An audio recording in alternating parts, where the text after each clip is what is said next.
My name is Ibrahim Mahama. I'm a visual artist from Ghana. I am presenting two pieces in the 22nd Sydney Biennale. The piece on the Cockatoo Island is titled No Friend But the Mountains. The work actually consists of jute sacks which have been sourced from Ghana. In the 20th century, Ghana was the largest producer of cocoa in the world.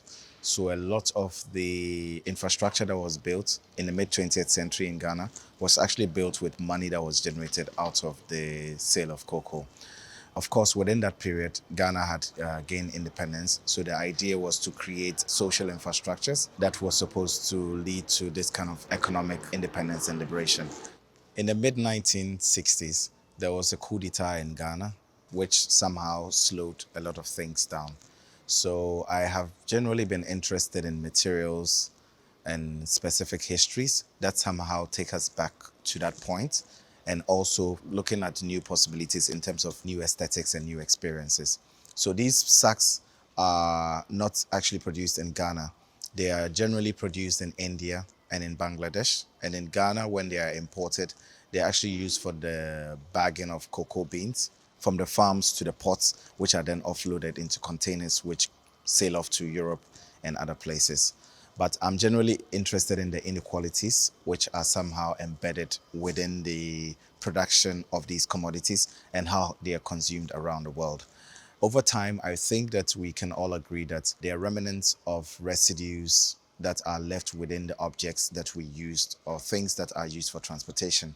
So the jute sacks become these kind of materials that become these portals into the very conditions that allow us to enjoy our freedoms and liberties around the world. So I'm very much interested in it at a point when it's no longer used for cocoa and it's used to transport other commodities. Rice, maize, charcoal. But charcoal is the most significant because once it goes into the material, it can no longer be used for bagging any other thing. So I'm interested in the idea of the stain and the residue and how it somehow leaves the material in a certain state of crisis in terms of its aesthetics and all that. So the work actually takes that as a point of departure, using the idea of failure and also the idea of crisis, which is somehow embodied within the aesthetics in a way we experience it as a starting point for a certain dialogue. So the work here in the Cockatoo Island, I think it's also quite interesting because of the space it's situated in, because of the history of the island itself. Originally from a place of gathering by the First Nations to later on being a place which was used for incarceration to it being a factory for the production of mechanical parts for ships and other things. And I think this particular hall also, which was like the turbine hall within the factory, I think is also very important in terms of what it adds to the work in terms of the narratives that they generate. I think that the general idea is that when people see the work, they are somehow immersed into the aesthetics in terms of all the various things that it somehow connotes or brings into the frame. So there are aspects of the work in terms of its physicality that takes on forms within the space, like the concrete parts.